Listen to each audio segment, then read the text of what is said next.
Nagaan keenya jaalalaaf kan kabajaa bakka jirtan maratti isiniif haa baay'atu akkam jirtu jaallatamuuf kabajamoo hordoftoota keenya karaa Hope Channel Itoophiyaa sagantaa roga jireenyaa jalatti keessummaa adda addaa isiniif qabannee dhiyaachaa turuun keenya ni yaadatama. Isaan keessaa immoo kutaa tokkoffaa irratti torban darbe kan nu isiniif qabannee dhiyaanne obbo Abbayyaa Ifaa fi obbo Abbashuu Ifaati. Har'allee keessummoonni keenya kabajaan waliin jiru. Sagantaa keenya sadarbe keessatti seenaa bakka dhaloota isaanii wanda biyyoo irraa kaasnee hamma yeroo isaan kutaa 12ffaa xumuranii gara duula mootummaan isaan bobbaasetti barnoota bu'uuraa barsiisuuf adeeman taateewwan achi gidduu jiran bal'aa kaasnee isiniif caqasaa turre. Har'a immoo kutaa sana booda waan jiru kutaa 12ffaa booda maaltu ta'ee gara yuunivarsiitiitti cehuu isaaniirraa kaanetu itti fufna. Isinis turtii keessan nu wajjin godhadhaa. Waan hedduu akka baratan abdii guddaan qaba. Kanaaf nu wajjin turaa isiniin jechaan gara keessummaa keenyaatti isin dabarsa. Har'allee irra deebi'ee sagantaa keenya kutaa 2ffaa kanaan baga nagaan dhuftan isiniin jedheen eegala. Sagantaa keenya sadarbe keessatti obbo Abbayyaan mudannoo baay'ee nu yaadachiisanii gidduutti sababii yerootiin adda baanee turre. Sagantaa isaan wantoota isaan nutti nuuf caqasan keessaa yeroo gara rakkoo utuu isin gara yuunivarsiitii seenuuf jirtanii akka maatiittis rakkinas mudate balaa tasaa abbaa keessan mudate achi booda immoo gara Jimmaatti barnoota bu'uuraa barsiisuudhaaf walumaan carraan isin qaqqabe Jimmaa irraa immoo gara Homoonaa Addaatti walumaan carraan isin qaqqabe isa xumurtanii deebitanii karaa irratti yeroo dirqama keessan fixanii deebi'aa jirtan konkolaataan keessan daandii irratti rakkoo mudannaan warra duulaa dhufan sanaa wajjin akka gimbiin seeniin karaa irra konkolaataa keessa bultanii simannaan magaalaa Gimbiitti isinii godhamee deebitanii gara yuunivarsiitiitti deemuudhaaf yeroo jettanis sirna bulchiinsaa yeroo sana tureen wal qabatee isaan sirriitti qayyabachaa turanii carraa yuunivarsiitii seenuu argatanii nummoo isiniif hojjechaa turre kanaaf seeraan hin qayyabanne isaanis akkuma keenya hafuu qabu mormiin jedhu nurratti banamee ture jettanii Waaqayyo garuu isin gargaaree yuunivarsiitii seentanii achii kaanetti fufnu mee har'a obbo Abbashuu irraan jalqaba. Galatoma. Egaa torban darbe keessatti gammachuu keenya guddaa seenaa keenya jijjiiru keessaa inni tokko maatirikii biyyoolessaa kutaa 12ffaa darbuu danda'u keenya. Wanti sun hanga nu yaadne miti qabxichi. Baay'eetti qophoofnee turre garuu qopheen sun maaliin wal simuu qaba ture kitaabni akka gitaatti jiraachuu qaba ture barsiisaan gamusa qabu jiraachuu qaba ture kitaaba hanga kutaa 12ffaatti kitaaba hin argine waanuma barsiisaa irraa dhageenyuun qayyishuma dabtara keenya irraa qayyabachaa turre. Barsiisonni yeroo sana irra badamaa turan illee gamusa hin qaban. Kan kutaa 12 kutaa 11 seenanii nu barsiisaa turan hanga dippiloomaa qofaatti kan baratan. Darbe immoo TTI keessaa eebbifamanii kan hanga 12tti galee nu barsiisantu ture. Haa ta'u malee egaa Waaqayyo nu gargaaree calquma qabnee xiyyeeffannaa barumsaaf kennineen hordofneen nama 465 keessaa 5 yommuu darban 5 keessaa maatii tokko keessaa ani obboleessi koo Abbayyaan darbine gara Finfinnee gara yuunivarsiitii seenuun seenaa jireenya keenya jijjiiru waan ta'eef gammachuu guddaatu nutti dhaga'ame. Egaa qabxiin sun akka nu yaadne hin taane maaliif akka nu yaadne hin taane yoo jenne nuyi hanga dabtarii irra ishee baranne sanatti qayyabachaa turre malee kitaaba hin arganne barsiisotis immoo yommuu kitaaba irraa nu barsiisan baay'ee isaa dhuma waggaa irratti hin xumuran turan. Kan hin baranne baay'eetu ture jechuudha. Kanaaf kanaa wal qabatee qabxiin nu dhufe obboleessa koofisa ta'uu anaaf gammachiisaan ture. Lama ol fiduun baay'ee cimaadha yeroo sanatti. Darbuun iyyuu hin yaadamu ture. Lamayyuu seenaadha. Yeroo san akkan odeeffannoo isaa qabutti namni lama fiduu jechuun nama akka biyyaatti beekamudha yeroo san. Walakkaa jechuudha. Lama jechuun walakkaa jechuudha. Inni jiru tuqaan hin dhufu. 600 keessaa 300 yoo fidan darbanidha. Tuqaan sun hin jiru ture. Ani 2 tuqaa 2 fidee obboleessi koo 2 tuqaa 4 fidee kuni keessuma an maqaan koo dippiloomaadhaan ta'uunsaa natti dhaga'amee ture. Irratti mari'annee irratti haasofnee booda irra deebinee qayyabannee lama taanee digirii gallus jennee isuma kan immoo jedhamne hojjennee irratti mari'annee akka carraa ta'e garuu utuma kan irratti mari'achaa jirru gaazexaadhaan maqaan keenya bakka tokkotti yuunivarsiitii Finfinnee nu ga'uunsaa namooti nu barsiisaa turanii yuunivarsiitii seenanis waan jiraniif isaanii wajjin nannee mari'achuudhaaf gara yuunivarsiitii seenne. Yommuu seennu barumsichis nutti tolee haala gaariidhaan qayyabachuu keenya itti fufne baay'een seenne bara sana nama baay'eetu mooraa yuunivarsiitii sana seenne. Haa ta'u malee yuunivarsiitii seenuun eebbifamuu miti gannaa irratti walakkaa waggaa irratti walakkaa ol tari'ame. Barattoota baay'ina barattoota ari'amantu baay'ee. Baay'eetu irra caalaa tari'ame. Doormi tokko keessa Saayiberiyaa kan jedhamu doormi tokko keessa gara nama 40 oliitu galle jalqaba. Seenaa ishee nan beekaa doormii sana Saayiberiyaa kana 6 kiilootti. Itti fufaa. Hinnaamotti. Achi keessa jirraa semistera lammaffaa irratti nama 10 caalu kanaaf. Nuyi garuu ammas warra hafe keessaa jirra. Kanaafuu kana wal qabatee tarii warri yuunivarsiitii sana seenanii ba'anii warri filozoofii baratanii akka dinqisiifannaatti ilaalu haala bulta lafa barataa turte keessatti qayyabachaa bulta waraqata baattee fiiguudha saanii itti nyaatte utuun beekin fuutee alatti baata waan akkasii ture. Teenshinii dhiphina ture. Kanaaf qayyabatanii G17, G18, G20 kan jedhamu babal'aa tokko ture nama 250 ol kan qabatu. Achi keessatti qayyabataniiti ganama barii yoo dandee barachuudhaaf itti seennu maaltu gabatee gurraacha irratti barreeffamee jira sitti fakkaata. Afanaasiif Kozloof Afanaasiif shakkamni horeennaa fireesh tasaddadee baagaru liznaannaa jedhanii barreessu. Kun maal jechuudha? Kozloof jechuun Afanaasiif jechuun kitaaba filozoofiiti. Falaasfaa. Gaaffii shantu si kennamaa sadii keessaa filattee ibsitaa Ingiliffaan hin jiru taanaan hin jirtu bakka. Ingiliffaadhaan sadii keessaa filattee barreessita. Kan hundumaa dalla sana keessaa akka ari'amu immoo filozoofii kanaadha. Falaasfaa barsiisan kanaadha. Maarkiis saayinsii kan jedhaman. Maal jechuudha? Kitaaba filozoofii kana fudhatanii fiigu. Ijoolleen. Isa baatee fiigaa ture biyya isaatti immoo simisteerri tokko dhumnaan bashannanuu deeme. In ari'ame jechuudha. In ari'ame jechuudha. Jechi isaanii tokko immoo tacaare.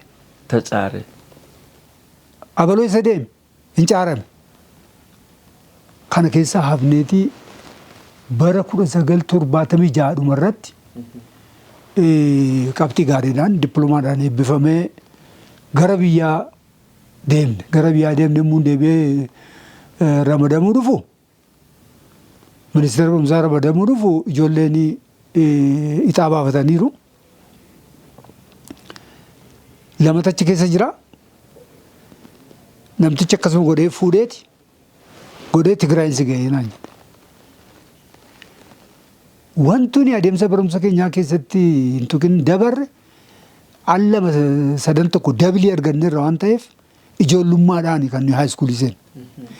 ijoollummaadhaan haayiskuulii seenuu qofa miti ammas yeroo waa'ee hojii yaadnetan hojiitti bobba'uuf ka'e. Ijoollummaadhaan jechuudha. Waggaa 1920 akkas. Bilchina hin qabu waan ta'eef mormuus hin dandeenye dubbachuus hin dandeenye waan malasaas dhaachuu hin dandeenye malasaa. Egaa waa jettee malleen dabartamee siraa jira. Yookaan kadhattee yookaan waa tokko goote. Sababa wayii uumanii waa tokko jechuu hin danda'ama ture. Na'een rifadhee ammas gara biyyaatti deebi'een mari'adheen deebi'een mun yuunivarsiitii gara Tigraay deemuuf ka'u aeropilaaniin dabaree qabattaa dabareensaa dafee sin qaqqabu. Isuma si qaqqabeeyyee taraa keessi qaqqabeeyyuu dabarsanii nama biraaf kennu isanii gara hagayyaa calqabatti dhaqe hamma fulbaana keessatti hin turre. Kan nama ajaa'ibsiisu garuu gaafa carraansi ga'ee kottuu deeminaan jedhan annaqeen hin beeku waan ta'eef ka'een qaqqabu jedhee yaadee naannoo boolee bule. Obboleessi kun immoo digirii isaatti fufee jira waan ta'eef lafanii bulaa ture hoteelanii bulaa ture sana buluu dhaqe. Aeropilaanii nafee nan deeman jennee isaa dhufteetti hin jedhan warri dallaa sana keessa. Gatiis nu wal fakkaataniif. Gatii nu wal fakkaannuuf. Eenyuun akka ta'e hin beekan. Inni obboleessa kootii jennaan amanuu didan. Ol qabee gadi qabee haala ta'een amansiise. Amansee jedhu lakkinnoo edaa halkan achi buleen deema narraa fagaata jedhee gara naannoo boolee deemeera. Ittiin jedhanii barii halkanii ka'eeti gara sa'aatii 10 ka'eeti na barbaacha dhufe. Mooraa buufata xiyyaara. Achi keessa dhaabatee mun boorsaa koo gootota dedeemu na argee wal argine anis sa'aatii eeggaddeen naqe waan ta'eef sa'aatiin natti ga'e wal dubbifne akkam turte fayyaadha nagaadhaa waliin jenne sa'aatiin natti ga'e nan seene maammaarra bahee na ilaale yommuu balallisu ijumaan nagaatti natti dhame wajjin shaayii nunne kunis seenaa keenya keessatti yaadannoo guddaa yaaddoo nu tuttuqu ta'ee mul'ate. Amma gaa kanatti taane kan nufuudha kan jireenya kootiin jireenya keenyaa wal qabatee tokko taateen hin irraanfatame tokko kan ta'e. Aeropilaanii yaamneen kaanee akkuma kaanuun koolloonii xiyyaarichaa tokko daqiiqaa 5 booda hojjechuu dhaabeera. Ani kanan beekne kan xiyyaaricha oofu kan achi keessa hojjetan olii gadi fiigu kan haasa'amu Tigiriffaadhaani ani immoo Tigiriffaadha ga'ee hin beeku amaluma isaatiin se'e. Rakkoo ta'e kana hubachuun ani hin beekne. Hin deemnee gara Maqaleetti kan deemaa jiru xiyyaarri dhiiseetu gara Xaanaatti deeme. Xaanaa keessa buusnee reeffi argamaa yaada jedhu walii galanii gara sanatti qabatan. Yommuu gara sana deeman Xaanaa sanarra yommuu geenyus koolloon tokkichi nafe sun ammas hojjechaa nu jiru. Sadarkaa kufuurrangi. Sadarkaa kufuurrangi. Hin darbee yommuu magaala Gondar geenyu namni naannee ximmeedha jiru. Konkolaataan dhaabbateera. Namni hin ciisaa hin ka'aa waaqatti sagadaa hin galateeffataa maalidha kudhanii jedheen humna waraanaa tokko gaafadhe kan nu wajjin deemu. Hamma honaattumaan beekne hin beekne. Ati carra qabeessanaa jedhe. Nukkoo abdii kutannee duuneerra jennee lafa yaadannoof barreessinee kaa'uuf yaalaa turretti waaqayyo kanaan nu ga'e. Ati Tigiriffaan dhageessu hin dhaga'u. Homaan beekne carraa guddaadha. Haalli isaa akkana ta'etu hin ta'in konkolaataan kun akka inni gubachuuf deemaa jiru waan beekaniif xiyyaarichi gubachuuf deemaa jiru waan beekeef ummati haala kanaan waaqayyoon galateeffachaa jira. Ati carraa guddaa qabdaa naan jedhee konkolaatichi yommuu ilaalu koolloo isaa tokko qofatu socho'a baalli isaa tokko qofatu socho'a inni tokko hin socho'u xiyyaara bilaaniin dhufanii nu eegsisanii eegnee inni dhufin waan hafeef hoteela filadhaa nu jedhan. warri xiyyaaraa jechuudha waajjirri xiyyaaraa. Konkolaachisaan tokko nu fuudhee ka'ee seentiraal hotel kan jedhamu itti argisiisi jedhanii gara sana xiqqoo deemeetu isin amma duutanii kaatanii duutanii fayyitanii carraa kanatti fayyadamuu qabdu. Gondar keessaati hoteela jira jedhamu gohaadha isa maaliif hin filanne isintu kaffalaas inni beeyyiin jedhe nuyi kanan beekne inni gohaa hoteelii sana filanne achi galle riilii waan argine hin beekne argine haalli simannaa isaanii haalli affeerraa isaanii haalli siree isaatii haalli nyaata isaatii ajaa'ibsiisaadha. Waanuma jannata galan namatti fakkaata. Egaa baadiyyaadhaa baanee yuunivarsiitii gallee yuunivarsiitii baanee gara hojii deemaan jira. Waan akkasirratti hirmaanne waan ta'eef waan addaa natti ta'e achi kaane bullee ganama isaa xiyyaarri biraan nu ergame Maqalee gallee Maqalee munga'u immoo konkolaataan waardiyaadhaan ajjabamee deema. Ajjabamee ijaa namni fiiga. Maalidha kun yennaan konvooyeedha maanaan jedhan. Yeroo sana hin dhagaye. Konvooyee jechuun maal jechuudha? Humna waraanaatiin ajjabamee kan deemudha. Eessa dhaqa? Addigiraatiin dhaqa. Ani immoo hanga ammaatti ramaddii furan. Addigiraatitti ramadamtu. Qajeelcha barnoota kutaa Tigraay irraa hin furanne lafa dhaga'u hin beeku. Ani gara waajjiraattan deemaa jira, konkolaataan deemaa jira. Yommuu ajjabamee deemu torban lamaan ajjabamee deema waan ta'eef guyyaa guyyaan miti. Amma torban lamaatti eeguun dirqama. Kanaaf hoteelan qabadde sana ganama gara waajjira barnootaan deeme achi Addigiraat na ga'uusaa natti manii xiqqoorumaaf na bahee jechuudha. Achi baanee yommuu gara hojii Awuraajjaa Agaamee jedhama. Magaalaa Addigiraatii Agaazii sadarkaa lammaffaadha. Gara sana yommuu deemu boombii sakatta'aa deemu konkolaataan boombii irra deema.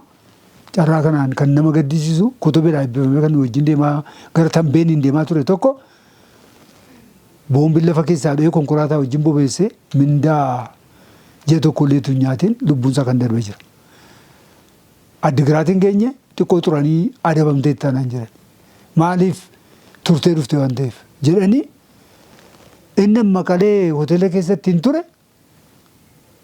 guyyaa 15 san ittiin adabamedha. Kan inni xiyyaara ittiin dhufee jira, guyyaa konvooyin ittiin socho'ee jira, kan qajeelcha barnootaa xalaan ittiin naa barreeffamee jira. Egaa mindaan yeroo sana baay'ee xiqqoodha. Giroosii humti isaa 347 ishee keessaa immoo 271 tunuqa. Ishee keessaa walakkaa muunaan irraa kutan baay'ee natti dhaga'ame ture. Maaliif balleessaa kootu nuti hin ta'in Finfinnee keessa xiyyaara eeguudhaaf amma sana ture. Magaala Maqalee immoo konkolaataa konvooyii waraanaan ajjabamu eeguudhaaf amma kana ture. Torban lama ture. Kana gidduutti ishee jirtu irraa iyyuu adabamuun kun baay'ee natti dhaga'amee ture. Anyway carraa kana egaa gargar ba'uun hin dhufe gargar baanee yeroo jalqabaaf gargar baanee isaallee gargar baanu simisteera tokko keessatti kiloogiraamii gara 69 ga'een ture. 57 gadi bu'e. Ulfaatina hir'istan. 57 gadi bu'e. Kun maalirraan dhufe tokkoffaa jireenyi hundi biyya sanaa iyyuu mi'aadha. Jiraachuuf haala nama dandeessisu mindaa sanaa. Lammaffaa yeroo hundaa yaaddoodha. Adda baanee hin beeknu. Gadameessaa haara keenya keessaa erga dhalannee qabnee adda baanee hin beeknu. Innis abjuu teenshinii wayii nattuume. Innis yuunivarsiitii keessa jirus akkuma kana dhiphate. Kanaan egaa gara waggaadhaan deddeebi'ee haala ta'een awurooppiyaan deddeebi'ee nan argan ture. Dhumarratti bara 1970 cimaa dhufe egaa waraanni waliini lolli Tigraay keessatti Dargii fi Wayyaanee gidduutti ta'u dhaqee cimaa dhufe. Cimaa dhufeetu bara 1980 guyyaa walakkaa barsiifna ture. An sa'aatii boodan barsiisaa waan ta'eef ciiseen ture. Ciiseen asoosama wayiin dubbisan ture. Hiriyaan koo tokko kan maanta si barsiisu dhufeeti. Ati bashannanaa jirta. Naan mootummaan hin jiru. Akkam mootummaan hin jiru halkan sa'aatii 9tti isa faa kan jedhamu maal kan jedhamu mootummaan baheera. Amma nuyi kophaa jirredhe yommuu gadi baanee ilaallu kan waltuma kan saamuun saamaa qamadii tuulamee jiru moo namatu guurratee deema qamadii isaan inni jalaa fuudhan gararraadhaa gadi jigaa inni gararraadhaa gadi jigu namarratti kufa nama ajjeesa haala hin taane keessa turre. Haa ta'uuti wayyaanonni immoo hin amanne waan ta'eef hin seenne magaala sana. Magaala seenuu uummatuma wal fixaara malee. Uummatuma wal lolaa jira malee hin seenne. Lolaa magaalaa hin seenne. Kottaa seenaa innaan amanuu dadhaban. Guyyaa 3 mootummaa malee jira. Tooftaa lolaa itti fakkaate. Tooftaa lolaa itti fakkaateetu dhufuu galuu didan. Kanaaf mootummaan hin jiru guyyaa 3 mootummaa malee jiraanne. Mootummaa malee jiraannee gaafa guyyaa 3ffaa dhufanii galanii ilaalanii ani barumsa political science kan jedhamu tokko nan barsiisan ture. Ishee immoo isaan hin jaallatan. Accounting nan barsiisan ture. Economics nan barsiisan ture. Sodaachaan ture. Haa ta'uti dhufanii waan tokko naan hin jedhu. Torban 3 nu leenjisanii waan xiqqoos akka damuusaatti nutti kennanii torban 3 booda filannoo nuuf kennan. Baay'ee filannoo isaanii sana nan ajaa'ibsiifadha. Akka isaanii abiddaan guggubamtuu waadamtu jedhamaa turan tun ta'ini baay'ee waa'ee siyaasaa nutti hin kaafne erga siyaasa isaanii nu barsiisanii leenjisanii booda carraa tokko dhaaba Oromootti warri Oromoo taatan dhaaba Oromootti dabaluu dandeessu. Warri Amaaraa taatan dhaaba Amaaraatti dabaluu dandeessu. Warri Tigiree taatan nutti dabalamtanii wajjin qabsaa'uu dandeessu. Warri kana hin barbaanne immoo amma Sudaan amma Keeniyaatti isin geggeessina achiin baatanii deemuu dandeessu. Kan hundumaan fudhannu yoo jettan immoo gara mootummaan jirutti yoo deemtan isin eeyyamnaa nuun jedhan. Baay'een keenya gara mindeeffamnee jirra waan ta'eef ijoollee obbolaa barsiifnu qabna waan ta'eef gara mootummaatti filachuudhaaf kaane hanga tokko gara kiiloomeetirii 40 nu geggeessanii nu buusanii dubartiin daa'anii mucaa Afrikaa qaban jiru ulfi jiru nu jirraa hin deemne dadhabne Baahira Nagaash kan jedhamu tokko achi geenye dadhabne wal keessa rafne achi xinnoo immoo barfannee gara Uqurootti deemne Uquroo immoo geenyu uummata isaa nu simate nu nyaachisanii achi nu oolchanii nu bulchanii baay'ee simannaan isaanii ijoollee keenya barsiisaa turanii waan nu godhan hin qabanii nuuf jedhanii jedhanii haala isaaniitti nu simatanii nu nyaachisaa turan uummata sana galateeffachuun barbaada. Achi immoo kaane halkan deemna guyyaa yoo deemnee xiyyaarri waan nu rukutuuf waraanni rukutamuu dandeenya waan ta'eef halkan deemna. Akka taanee Maqaleetti dhiyaannee yoo jirru sakatteensa jira. Wanti elektirooniksii kaasitii maal jedhamu nurkaa guuranii dabarree gallee gara magaalaatti immoo gallu deemuu hin dandeenyu ture. Miilli keenya bishaan kuusee dhohee kiiloomeetirii 195 lafa deemu. Ijoolleen dargaggoota achi keessaa immoo yommuu natti naanna'anii ilaalanii Teeksaas akka hedu nuun jedhu. Teeksaas akka hedin maali? Adeemsa ajaa'ibaati. Luka bal'istee deemta. Yoo akka ittiin fuulduraan hojjechuu hin dandeessu. Al tokko roga isaatiin deemta. Ammas deebistee roga biraadhaan deemta. Miilli luqqa'ee dhumee jechuudha. Miillatu si bubburu. Bishaan illee corroqa keessaa shirriitti itti cuccubnee keessaa xuuxaa turre. Rakkoo ture. Rakkoo ture. Akkanii hoteela nu qabanii achi keessa garuu tokko teenye yommuu dhannee mindaa keenya gaafannu diinaa wajjin turtanii hidhamuu qabdu nu jedhan. Qaamii mootummaa jechuudha. Gara mootummaati jechuudha. Gara mootummaatiin immoo. Yaada irratti laanne guyyaa tokko guutuu wal mormine isintu nu dhiisee ba'e isin lubbuu keessan baafattanii nu garuu isin hordofnee dhufne jennee leenjii guyyaa tokko nuuf kennanii mindaa nuuf kaffalan. Mindaa nuuf kaffalanii erga ji'a tokko turree booda immoo humni diinaa dhiibaa dhufe waan ta'eef hojiin hin jiru hundumti keessanii duuluudha gara waraanaatti seentu nu jedhanii gara waraanaatti seenuuf immoo dursa leenjifamuu qabdu nuun jedhanii barsiisaan waggaa 10 barsiises 8 barsiises 2 barsiises wal qabanne leenjii waraanaatti seenne. Ashaagoo 604ኛ የወታደሮች ማሰልጠኛ ጣቢያ jedhama. Achi seenne yommuu achi seennu ispoortiin isaa gaariidha. Halkanii guyyaa hojjetta garuu kan nyaattus qamadiidha waxiin isaas qamadiidha. Isumayyuu immoo daabboo tokkotu si kennama. Halkan 12tti baata dirree leenjiirra oolta. Guyyaa moo dhuftee daabboo tokko nyaattee sa'aatii tokkoof ciiftee deebita dirree leenjiirra oolta. Mudannoo sana keessatti garuu baay'isoo manni waraanaa cimaadha. Mudannoo sana keessatti waan lama tuquu barbaada. Akka qorumsan qunname jechuudha. Yoo bofisitti dhufees yoo biddisitti dhufees baqachuu hin danda'amu. Haala leenjii sanaa keessatti. Yoo bokkaan roobeen cabbiin yoo dhufee baqachuu hin danda'amu. Garuu taateen guyyaa tokko kan nama ajaa'ibsu. Bokkaan roobeen nan baqachuu hin dandeessanii nuun jedhe leenjisaan keenya. Waraanichi jechuudha. Baqachuu hin dandeessan jedhe.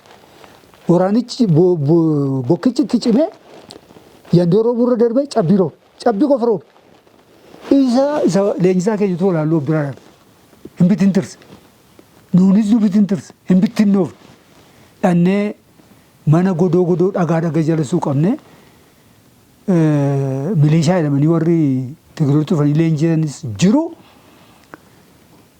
Dhandhamannee yommuu bokkaan caamee gara safaraatti deebinu dunkaana keenya hundumaa lolaan diigee fudhateef. Hin jiru achi. Yommuu takka turre ilaallu lolaan nama fixee milishoota warra baqatanii mana isaaniitti galuudhaaf fiigan karaarraa qabee fixee nu keessaas nama ajjeese inni kaan reeffa guuraa inni kaan immoo gaggabee guuraa gara safaraatti deebinee dunkaana keenya dhadhaabbannee yommuu ilaallu nu wajjin leenjaa kan ture fiiziksii digirii kan qabu barsiisaan tokko lolaa boolla keessa argame. Afur keessa jira. Naannoo sana manni hollaansaan jiru abidda bobeessanii abiddaan karkarsanii torban tokko keessatti illee afurri isaa ittiin deebiin ture. Booda dhamdhamachuu dadhabeennaan gara Finfinneetti ol fidanii amma jiraatu adiisu hin beeku. Egaa ji'a sadiif galtu nuun jedhan ji'a sadii darbee ji'a afur ta'e. Ji'a afur ta'eennaan cold war kan jedhamu keessa sukkuumaa finciluu hin jiramne isa finciluu jalqabe. Ofuma keessanii. Nurratti baraniiti 50 dhibbaan nu hirmaatanii lafarra nu gaggalchanii. Adabbii. Foqoqxee tulluurra ol baata, foqoqxee tulluurraa gadi buuta, lafarra foqoqxaa. Sa'aatii oorentii jedhamu tokkoon qaban ture. Ofirraa baaseen qoma koo keessa kaawwadhee narratti caccabdee dhumte. Achi ituun sukkuumanii motorkaan tokko Finfinneerraa dhufee abbaa dhibbaa tokko Finfinneerraa dhufee isaan barsiisota warra barateedha. Soofarraa kaanii kan dhufanidha. Attamitti akkas gootu jedhee dheekkame dhaqanii dirree lafa teenyeetti walgahii teenyu tokkotti nu geessanii nu gorsanii achi baasanii immoo dhaqanii bakka tokko nu argisiisanii bishaantu jira. Bishaan boolli gadi qotamee buutu achi keessatti jaarsa mataa harrii akkaataa itti adabame ilaalaa kan akka salphaatti ilaalaa salphaa adabamtan isinii jechuudhaaf isa nutti argisan bishaan keessa gadi galchanii yommuu mukni boquusaa keessaa ol qabatu mataa dhiitu. Yommuu gadi lixu afur argata. Yommuu bishaan itti namu immoo ol ba'a. Isa nutti argisanii isaa ajaa'ibsifannee yommuu hiriiratti leenjiitti seennu barsiisaan waggaa 8 barsiise tokko dhossee sigaaraa tuura ture. Hin ayyamamu. Hin ayyamamu. Inni nu leenjisu dhufee hudduu keessa dhiite. Xiqqoodha. Leenjisa nama guddaadha. Inni dhiitu xiqqoodha. Inni dhiitamu nama guddaadha. Rukutuufis qabachuufis jedhee akka ilaalee sigaarichas gatuuf leeyyoo seenatu homti nanna sa'aatii roqo. Hin sirbu. Nus hin gaddinu.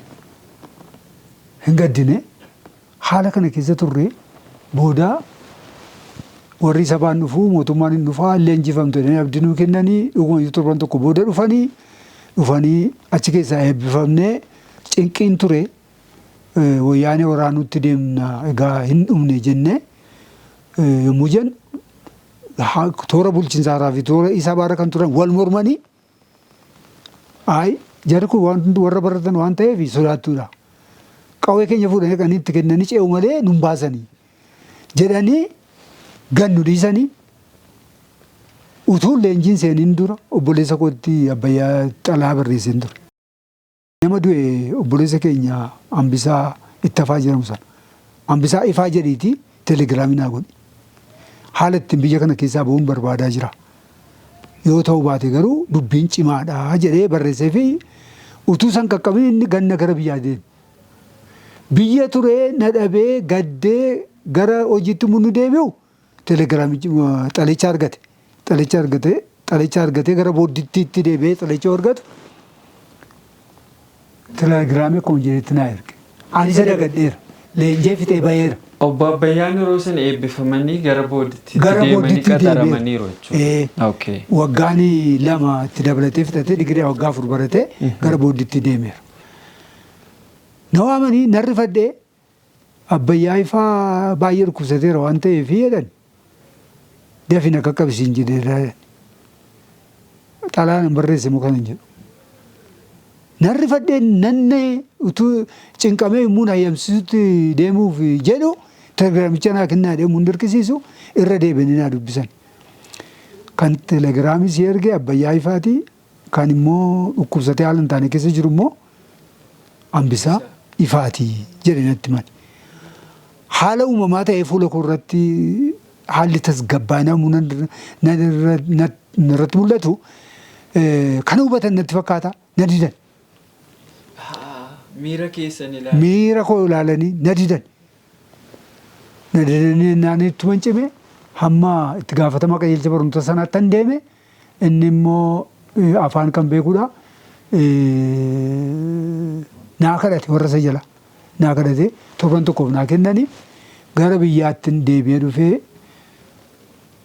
xalaa biyyattan barreesse. Olreedii maal jedhamee odeeffameera du'eera. Boobsisaa jedhamee warra keenyatti himameera. Isaaniif xalaa barreesseen Finfinneedhaa namatti gad ergeen gara booddiitti deeme munnaqu obbolaan koo lamaanis Abbayyaa bira jiru. Isas nan argadhe seenaa kana halkan guutuu odeessaa bullee achi ji'a tokko ture immoo gara biyyaa hundeemu abbaan koo dhukkubsatee jira ture. Du'aaf jiraatti hin cinne isa immoo fuudhee akkamsiiseen fayyiseen taa'ummoo dadhabe. Mootummaan wayyaanee rukutee baay'ee gaggabseera waan ta'eef gara hojiin jalqabameera hojiin itti fufeera. Bara sana immoo hojiin dhuunfaan jiru. Ammas deebi'een deeme. Deebi'ee ministeera tokko erga barsiisee booda ammas diinni dhufeera qophaa'an hin jiran. Hin qophoofne Eertiraa gallee Eertiraa dunkaana keessa gara hoteela qabannee gara guyyaa 40 adda qayyiin turre. Adda qayyi kaane immoo wayyaan immoo waan dhufeef filadhaan hin jedhani ani Finfinnee filadhee Eertiraa deemnee dunkaana keessa guyyaa 5 turre. Ammas Aeropilaanii daakutaa jedhamu horiitti fe'anii nu fe'anii Bishooftuutti galle dhufnee yeroodhaaf Finfinnee keessatti hojii jalqabeeyanii achumaan barumsa yuunivarsiitii itti deebi'ee gara yuunivarsiitii digiriin calqabee jechuudha. Isatti itti dhufna mee achumattoo nu qabaati obbo Abbayyaan beeku yeroo amma obbo Abbashuun asii ka'anii gara Tigraayitti deemuudhaaf yeroo deemanii xiyyaarri daandii irratti rakkoo godhatee hin dhumneedhanii lafa abdii kutanitti Gondaritti deebi'anii boqotanii achi boodas immoo Maqalee ga'anii Maqalee irraa gara iddoo itti ramadamanii Adigraatiin deemuu irraaf immoo konkolaataa fanjii gidduu deemu waraanaan dabalamee deemuun achi ga'anii erga achi ga'anis immoo rakkinni baay'een uumamee humni riphee lolaa lafa qabachaa dhufe mootummaan jalaa dheessaa dhufe karaa miilaan gidiraa meeqaan deemamu dhufe wantoota isaan keessa darbaa jiran kana quba qabdu maaltu jira karaan kominikeeshinii bara sanaa mee wanta achi gidduutti yaadattan nu yaadachiisaati isinillee adeemsa barnoota keessanii sana booda akkatti gara boodittiitti deemtan jechumaan itti nu himtu. Galatoomii seenichi odeeffamee waan uumamti. Waa'een lachuun keenya gargar ba'u yommuun abbashuun gimbiidhaa ba'ee gara Finfinnee dhufu yeroo sana immoo silkiin amma jedhamu hin jiru. Silkii isa moobaayileedhaan kana mitiitii inni isa sanayyuu hin argamu. Dhufee ani inni akka bakka hojii yommusuma deemetti fudhanne gimbiin deddeebi'ee aabbuudha jechuudha. Aabbuu lafatti dhannee guddanne gimbiitti deddeebi'an yeroo hundaa mana poostaa irra naabadha. Waa'ee isaanii odeeffannoo maaluma ta'e. Otuma gimbiitti deddeebi'u yeroon ani barnoota kootti fummoo ga'e 1977 jechuudha. Yoo dhufeeni markaatoo yommuu bu'ee niyyuu sila dubbateera. Mana hoteela Limaalimmoo jedhamtu tokkotu jira. Durumaa yommuu dhannu isaa hojii ichi qubanna. Yommuu achi dhaqu deemuuf kaateetta miti maaliifitu deebitee dhuftee naan jedhan. Dhiira tokkoof wal fakkaanna waan ta'eef dhiira tokkoof durba tokkotu hoteela sana keessa deemteetta miti isaa dhufte maaliif deebitee dhuftee naan jedhan. Obbo Abbashuudha seenseewu. Isa na seeniiti. Lakkii ani lakkusaati buleessaatiin jedhaa na amanuu didanii eega baay'ee falmanii booda ilaan akkas jedhee seenaa isaatti himee amansiisee innoo buleen deema jedhee bor deema boolee sirii qabateera. Yeroo sana ka'ee argachuu hin danda'u. Botuun nagees bakka isaa argachuu hin danda'u. Bilbilli hin jiru. Bilbilli hin jiru. Waan ittiin quunnamtu godhu bakka itti wal agartu hin qabdu. Halkan guutuu hirriba malee buleen achoo mana sirii sana jechuudha. Gara sa'aatii 11tti ka'een taaksii qabadhee boolee deeme.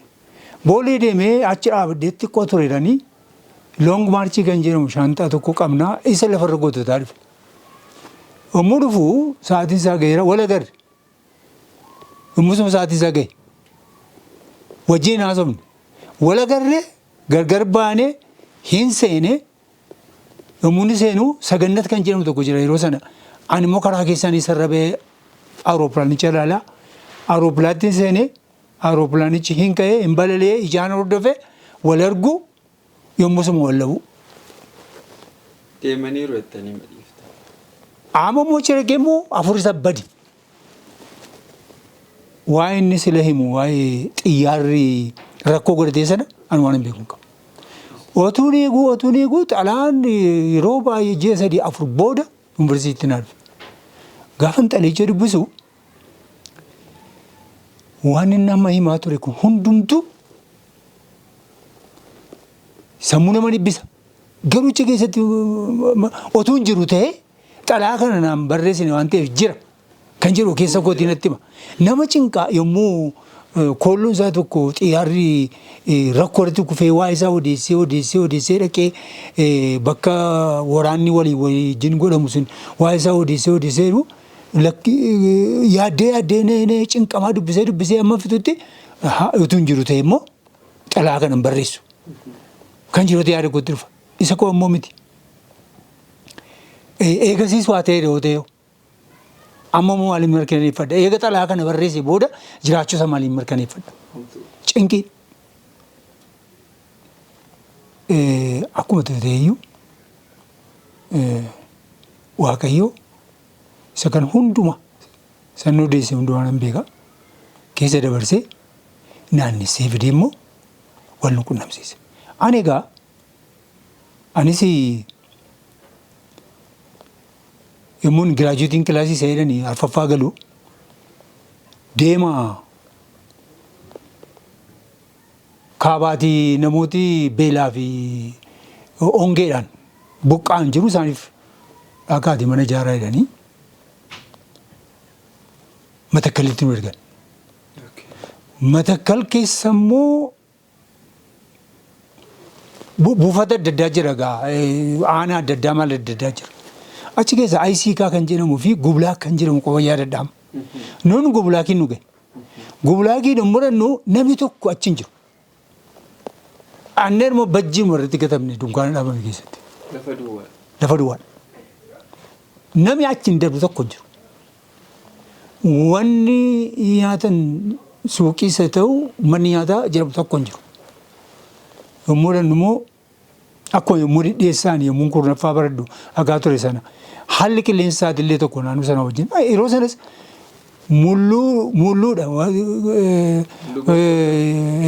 irbaati keenyas laaganni keenyas cireen keenyas hundumtuu mulluudha amma sammuu cinaannus mulluudha garuu giddu gidduutti darbee mootummaan buddeen fida gaafa buddeen dhufu sun nuuf ayyaana guddaa isa guddaa ayyaana guddaa mulluun sun immoo maalitti affeelama barmeelatti affeelama. Barmeela sana immoo muka bakkeedhuma cabsaniitti isumaan waliin maku. Bishaan isaas qulqullaa'aa miti. Kanaaf bajjii marataa magaa garaa nu kaasa hundumti keenya bajjii marataa. Ji'a keessa baanii yommuu bajjii keessa teenyu sammuu keessaan hin badu bakki isaa hin ho'aa. Yommuu suma garuu kan nama dhibu nama qarshii qabuudhaaf warri daldalanii numa faana bu'anii dhaqanii bakka tokkotti mana shaayee, mana daabboo, mana araqee, mana maalii banan. Barsiisoti keenya warri qarshii qaban garaa keenya kanaaf gaarii kennee harkicha fa'aa dhugu. Maaliif garaa nama kaasa wanni numtu qulqulluu miti. Dhannee immoo hojii humnaa hojjenna. Nullee itti barannee irra hojii humnaatti hojjenna. Mana ijaarra jechuudha. Margaan mana ijaarra warra buqqaatotaaf. Ji'a lama turre ji'a lamaan sun waggaa lama nuti ta'e. Waan nuyi achitti agarre karaa nyaataas ta'u karaa qulqullina hin qabne waggaa lama nuti ta'e. Eegasii booda yeroo nu kenname sana xumurree gublaakiin ture ani gublaakii lama. Amma immoo humna ga'u bakki suni mana ijaarri sun namni qubatee bakka gaarii ta'eera jiraataan jiraadhu. Kan gambiraa ayisii kaa dabalatee kan gambiraa garuu deebi'ee hongeematti deebi'ee hin bade namni jiru jedhama. Yommuu deebinee Finfinnee gallee yommuu deebinee Finfinnee gallee jennu abbashuun Tigraay dhufee na dhabee deebi'eera. Yeroo gaafatuun nu kenname gimbiin nagee gimbiin nagoo abbashuun deebi'ee Tigraay hin deemeera. Warra kaan garuu nagaan argadhee achiin deebi'ee dhufee achimmoo deebi'ee dhufennaan yeroo gannatti teessisiisee jedhamu ittiin eebbifaman hojjetan darbeera. Asuma keessaa filadhaa jennaan akkuma carraa maal sammuu guutuu akka fedhan beeku yaadannoo hospitaala yaadannoo zabdituu filadhan achirratti barreessa sana ittisa isaas darbee ittisa jechuun difeending bara 1978 inni ani immoo dippiloomaadhaan eebbifame amma tokko gargaarsa godheefin ture. Yommuu amma digirii eebbifamu inni immoo qarshii qaba. Qarshii sanaan inni naa kenneen eebbifame bara 78 jechuudha. Ramaddii yommuu fudhu hawaasaa nagee Sidaamoo jedhama yeroo sana. Hawaasaa irraa immoo yommuu ramaddii fudhu Walaayittaa Soddoo keessaa immoo Boodditti High School kan jedhamu nagahee. Achi baay'ee namatti kan toludha uummati isaas barattoota isaas baay'ee namatti tolu. Akkuma nageen barsiisota ciccimuun yeroo sana digirii eebbifame baay'een hin jiranii. Itti gaafatamummaa aangoo dipaartimentii sanaallee naa laatame hanga 12tti na ramadanii anis egaa ijoolleedhaa dabilii qabna tura. Haala gaariin hamma uummati nu jaallatu hojjedhee waggaa yeroo sanatti egaa waggaa tokko yookiin hojjedhee booda inni barreeffama tokko arge. Kaayyoon keenya ijoollee wajjin barsiifnee dhaabbata dhuunfaa banachuudha waan ta'eef waan fedhe nutti haafuuti ijoollee obbolaa keenya dhaqii fidee fuudhiitii achitti nu abaratanii. Ijoollee obboleettii keenya tokkoof obbolaa keenya lamaan fuudheen naqee booddittee jechuudha. Booddittiin kan Gimbiirraa fagaatu gara kiiloomeetira 840. Isaan immoo warra keenya yaadneedhu waggaa waggaan deddeebisa. 80 amma 84tti barsiiseen ijoolleen akka nu yaadne ta'uu didan. Xiyyeeffannoon isaanii barumsa ta'uu dide. Uumamaan kan kenname poteenshaalii gaarii dandeettii gaarii qabu garuu itti fayyadamuu dandeenye rakkisanii naananii isaaniin 83 1983 dhumarratti gimbitti deebisee dhaqee achuma mana barumsaa gasheen deebi'ee yommuu dhufu akaakii mishinii nama dubbisuu kennaan si barbaadaa turre fudhannaa nan jira. Barsiisaa godhanii. Akaakii mishiniitti barsiisaa seenaa barbaannaa nan jedhanii. Haa ta'u hundaa'uu nan barbaadaan jedhe. Yeroo kana gidduutti egaa gaaffisaa kana itti adeemama malee amantii durumaanumaati ilaannu Ortodoksiidha. Garuu immoo hamman booddittii ture waggaa 6 ture 79 hamma 84tti. Yeroo kana keessatti mana amantaa adda addaa nan naqaa.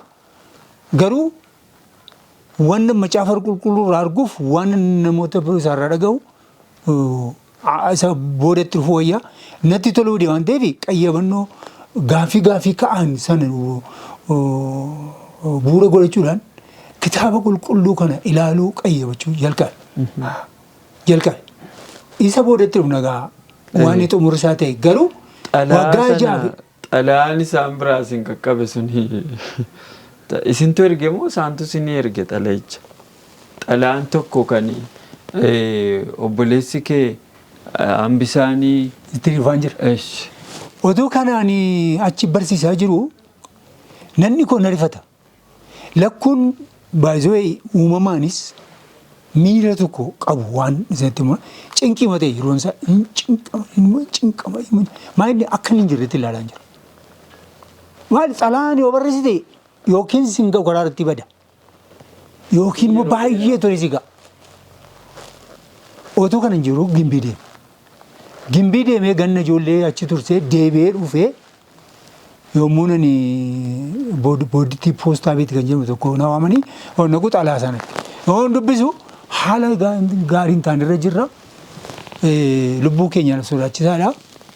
Obboleessi keenya hambisaan du'eera jedhiiti telegiraamii konyaa sanaaf waajjira barnootaa konyaa sanaatii fi telegiraamii na godhee yommuu sanan immideetilii boodittiidhaa sooddoo deemeen telegiraamii sana erge. Inni sila himu waa'ee telegiraamii kanaati. Telegiraamii sana ergee fi ga'ee dhiisees hin beeknu. Gidduutti gaafa koo yeroo hundaa waa'ee haasofna barsiisota hiriyaa tokko wajjin utuma haasofnu gaafa tokko mana hiriyaa koo tokko hin jira. Mana koo deemee jechuudha isa bira hin jiru fiiganii dhufanii obboleessi kee dhufeera. An nama dhibu dhufeeraa quban dhaga'ee qoy itus gabbaa'inaan jiru warri hiriyaa kooti. An garuu fiigeen hammamna sanatti yommuu ga'u lubbuudhaan isa arge. Hin boonye seenaa sanarra deebi'ee yommuu namatti himu eegumsa waaqayyoo yoo ta'e malee namni kana jala darbuu hin danda'u. Gara jee tokko olii na bira ture waan isa barbaachisu laadhee fi achi immoo akkuma sila jedhee gara gimbii dhaqee abbaa keenya yaalchisee deebi'ee immoo deeme. An kana gidduutti egaa kana gidduutti inni isa dhuma ari'atamanii dhufanii Finfinnee seenanii 81 isa seen dhufee yuunivarsiitii seenee jechuudha digirii isaatiif. Yommuu 81 yuunivarsiitii seenee barachaa jiru deddeebi'een dhufee namni yoo nun beeku mooraa yuunivarsiitii galee nama wajjin rafee gannas wajjin dabarsee hojii kootti deebi'ee ootuma jedhu 83 immoo akaakii mishinii si barbaannaan jedhanii silayyuu dhugaan akka jiru beekeera isa barbaadaan jira. Yoo danda'ames immoo biyya alaa seenna malee asitti of giddaruu hin dandeenye jecha yaada of keessaa qabna. Ijoollee egaa 83 biyyatti gasheera. Garuu eega si fudhanna jedhanii booda waan ta'e hin beeku ammaaf nuun mijeemne ani natti mani. Natti mani nan deemee boodittii deemte. Bara 1984 boodittiitti qophaan dabarsa jechuudha. Yeroo sana waan baay'ee natti himte tokkoffaa akimishinii galee yaadee ture biyya alaas hin deemee yaadee ture ijoollee obbolaa keenyaa barsiifnee wajjin dhaabbata dhuunfaa bannaan inni milkaa'ina fee isaan hin geessee dhufe. Ammoo haala gaariin dabarsine bara sana natti hin tolle haaluma sana natti hin tolle. Yommuu nani 84 dhumarratti inni digrii isaatiin fixuuf jedhee deebi'ee Finfinnee dhufu immoo tokkoffaa inni ni eebbifama gammachuudha. Isa eebbisiisu fan dhufe baasii isaatu nutu danda'a gaa. Dabaree wal gargaara waan ta'eef digrii tokko irratti na gargaareera. Amma immoo digrii isaa irratti na gargaara. Akaakii mishiinii isa dura immoo waggaa isaatti immoo kottuu galii. Isin qacaruu barbaade. Qacaruu barbaade. Kuni naaf gammachuudha. Yeroo kana immoo maal mari'anne gidduutti xalaan tokko ammas ni gahe.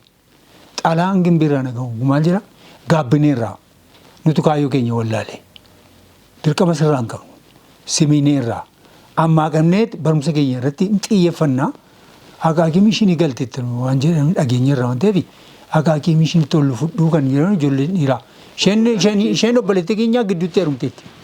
Warra isin duroof biraa gashitanii. Gashinii lamaan isaanii na barreessan. Kanaafiyyuu maal ta'uu qaban immoo mari'annu eebba isaa irratti yoo argaman mooraa sana keessa yoo arganii kaka'umsa godhatu gara fuulduraatti wajjin tarkaanfachuu dandeenya jennee mari'annee isaaniin akka finnu murteesse. Immoo murteessinu inni gara adoolessa jalqaba irratti eebbifama jalqaba irratti gaa. Kana akaakii mishiiniin qormaata ijoollee kennee gashu immoo isaanii achi gashuudhaaf adoolessa dhumarra. Haa ta'u malee akkuma ta'u goonee finnee mooraa yuunivarsiitiitti yommuu eebbifamu agarsiifne eegasii immoo booda amma intiraansi egzaaminii akaakii mishiiniitti kennamu gahuutti immoo isaa kenna ijoollee. Nuyi waanuma fakkaannu waan ta'eef namis nu beeka waan ta'eef yuunivarsiitii makee jiran. Waaqayyo sanaa eebbisu beekumsa sana ta'uu nus hin gaafatanii achuma keessa jiran. Yommuu ganna jechuun wal faana dabarsan. Ijoollee garuu lafa keessan. Lafa jiran. Mee darbee nama biraa bulan jennees yaallee namooti Finfinnee keessaa ofiisaan jireenya jiraachuu gaashaa hin danda'a waan ta'eef hin dandeenye. Kanaaf ijuma keenya dhiibneetu namni wal barsiise gara Faransaayii ligaasiyoon jiran tokko dhanni kadhan torban lamaan sadan tokkoof ijoollee kennuu danda'an. Toleedhan. Abbaan isaanii abbaan qe'ee warra gondorii dhufanidha. Haati manaa garuu biyya keenyaa kan dhufanidha. Yommuu nanichi keenya immoo otoo hin turin ijoolleen torban tokkoof guyyaa kudha akka ture eega turaniiti jeequutti ka'anii naan nu waaman. Ijoolleen kun dirqama koo godhanii sararatanyaa mana teessisuu jedhanii hin lolu. Dirqama koo godhanii naan nu danda'a maaloo amma dhiyaataa jiraati. Nus hin dheekkamnaa innee gabaabsuudhaaf kadhannee guyyaan qormaata isaanii intiraansi egzaamii fudhatan sun hin ga'e akka inni fudhatanii darbaniiru jedhame anis na fudhatanii naannoo sanaa mana kiraa fudhanne isaanii wajjin mana tokkotti gallee abbashumis hin eebbifame eegasii booda seenaan kan biraa kan isaa kan itti fogaa ramaddii addaan immoo gara Adaamaatti gara Martitti isa erguu yaalanii hin falme garuu dhumarratti kan dubbachuu barbaadu innis deebi'ee dhufee nutti dabalame afur ta'anii mana tokko keessa jiraachuu eegalle. Waaqayyo deebisee isa gargar barumsaa sana deebisee immoo walitti nu sassaabe. Yommuu walitti nu sassaabu gaa ani akkuma qacaramee achi galeen maali addaa waa'ee amanteennan silayyuu murteessee dhufe waan ta'eef kurnaffaa kutaa mindaa koo jalqaba itti amaneera. Garuu barumsa cubbaa immoo anis obbolaan gosa hin barannaa jennee lamaan keenya murteessine warri lamaan sunis dhiibbaadhumaan yoo ta'eyyuu nu duukaa barumsa cubbaa baratanii kana gidduutti bara 1985 hin cuubamne miseensa waldaa Adventistii taanee jechuudha. Akkamittiin akka ta'e isa booda itti deebine iyyuu kana gidduutti hojii baay'ee bareecheen hojjedhan ture gaashaan hin barsiisan ture wanni irraan barsiisan ture. Kanaaf barattootis na jaallatu warrichi keessaas immoo hojiidhaaf nu barbaadu galaa seenaa mooraa akkuma keessa galiitii hojjedhan. Ani obboleessa koo warri garbaallee akka ta'anii obboleessa koo waaqayyo tokko godhee nu uume waan ta'eef isa dhiisee hin galu. Yoo isa achi hin galle ta'e mooraa gale hin gallaan. Seera isaanii immoo eeyyamu. Abbaa manaa fi haadha manaaf ijoollee malee mooraa sana keessa seenuu hin danda'amu. Nama kan biraa. Dhorkaadha seera dhoo. Kan garbaa obbolaa fudhatee galuu dandeessu. Isaanis yeroo sanaaf dhaabanii turanii immoo seera cabsanii si barbaanna waan ta'eef kottaa galaa jedhanii aarfaan nuti keenyu mooraa sana keessaati mana nuu kennanii mana sanatti seenne achi keessa teenyee ijoolleen warra bulaa keenya jechuudha baratu ammas isaan karaa irraa kaatanii isaanii seenaa isaaniiti karaa irraa kaatanii barumsatti xiyyeeffannoo kennuu dandeenye ciraadhuma walii galuu hin dandeenye amantii sanarraas mucucaatanii lama ta'anii nama qoramuu jalqabne waa'ee isaanii jaarsummaa karaa lubootaas karaa namoota baratanii amma PhD'tti baratanis gorsuu yaallee nuun taane ani garuu gidduutti dhiiseen waggaa tokkoof hin deemne barachuun man qabaa. Egaa kana gidduutti maa inni miindaadhaan of giddiruun akka hin danda'amne nutti bara. Mishinii keessa haa ta'u gaariidha xiyyeeffannoon hojii afuraa irratti. Hojii afuraa irratti miindaan immoo obbolaa ga'ee haadhaaf abbaa ga'ee nama ga'ee gara fuulduraatti mana ijaarrachuunis hin dandeessu. Isa kanaaf al tokko barumsa galgalaallee barsiifnu boordii keessa jiraanii yeroo sana gaaffii jedhamu kaase barumsa galgalaallee asuma mishinii itti barsiifne maal taa'inaan xiyyeeffannoon keenya hojii afuraati malee hojii dinagdee miti hojii maallaqaa miti jedhanii innaan kanaan immoo egaa hojii afuraafis maallaqi barbaachisaadha waan fireefu jireenya jijjiiruun of jijjiiruun hin danda'amu kan jiru kutadheen isa ijoollee irraa qarshii mana barumsaafis kaffalu waan hundaa kaffalu hundumarraa kan haftee walitti qabadheen hindii deeme galko. Hindii deeme achis cinqiidhaa qilleensi isaas naan taane walii yaaduunis jira waggaa tokko eegan ture booda yommuu deebi'ee dhufu akka carraa yuunivarsiitii kana yaale 6 kiiloo yommuu yaalu inni dura naan ta'in ture naa ta'e. Hindii itti dhiiseen asii barumsa digirii lammaffaatti fufu. Itti fufeen antiroopoolojiidhaan waggaa 3 baradheen eebbifame yeroo sana abbashuun isarratti na gargaara eebba koo irratti innis immoo na boodaan digirii isaa lammaffaaf galee aan immoo isa gargaareen inni eebbifame kan digirii koo lammaffaa fudheegaa bara 1993 inni immoo bara 1995 fixe kaayyoon keenya asirratti waan dura kaayyeffachaa ture egaa amantii ilaalchisee adventistii ta'an irra jechuudha amma deebi'ee immoo kaayyoon karaa barnootaa nuyi amma digirii lammaffaatti deemuu qabne raawwateera isatti aan immoo kaayyoon kan jiru maa inni dhaabbii mana gaa'elaa dhaabbachuu fi mana gaa'elaa dhaabbachuu fi hojii dhuunfaa bana jechuudha. Isa kan immoo ammas tartiibaan. Asuma irratti nu goolabdaniitu amma asitti deemtaniitu yaada. Isa ittaanu waa'ee hojii keessatti itti fufna. Sa'aatiin keenya waan nurraa dhumatee fi cuunfaa masaa qofaa daqiiqaa tokko sinii kenna. Kutaa sattaanutti itti fufna. Kan hojii? Gidduutti egaa aan ammayyuu mana mootummaa gadi hin itti gaafatamaa tajaajila audiitii fi inspekshinii ta'een hojjetaa jira. Gidduutti immoo haaluma hin beekneen hojiirraa na dhorkan jechuudha yaadisa. Gara amboo deemii hin deemu hojiirraa na dhaabanii anis maastersiin jalqabee maastersii sana baay'ee mindaa malee kolleejjii kanatti hirkachuudhaan abbayyaanis kolleejjii sana hoogganaa jira waan ta'eef isumatti akka itti aana ta'uudhaan hojii maastersii koo hojiin ala taa'een fixe. Ergan fixe booda ragaa maastersii educational planning and management karoora bulchiinsaaf barnootaa kan jedhu sanaan waan fixeen waajjira pirezidaantii deeme. Pirezidaantiin yeroo sana baay'ee sagaleeffachuu barbaada.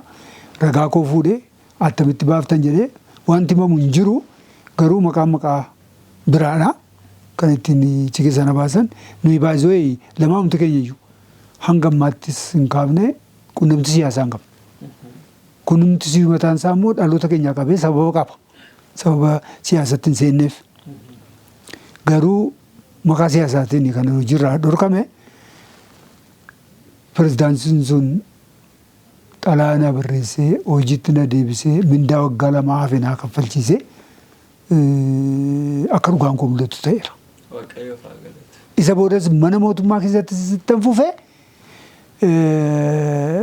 itti gaafatamaa adeemsa hojii dhagaa booda immoo adeemsa hojii faayinaansii fi piroojeektii ta'een biiroo siivil sarviisii Oromiyaa keessatti itti fufe hanga 2004 itti fufe kolleejjii sanatti keessa taa'een barsiisaa nan hojjedhan ture waliin deemaa turre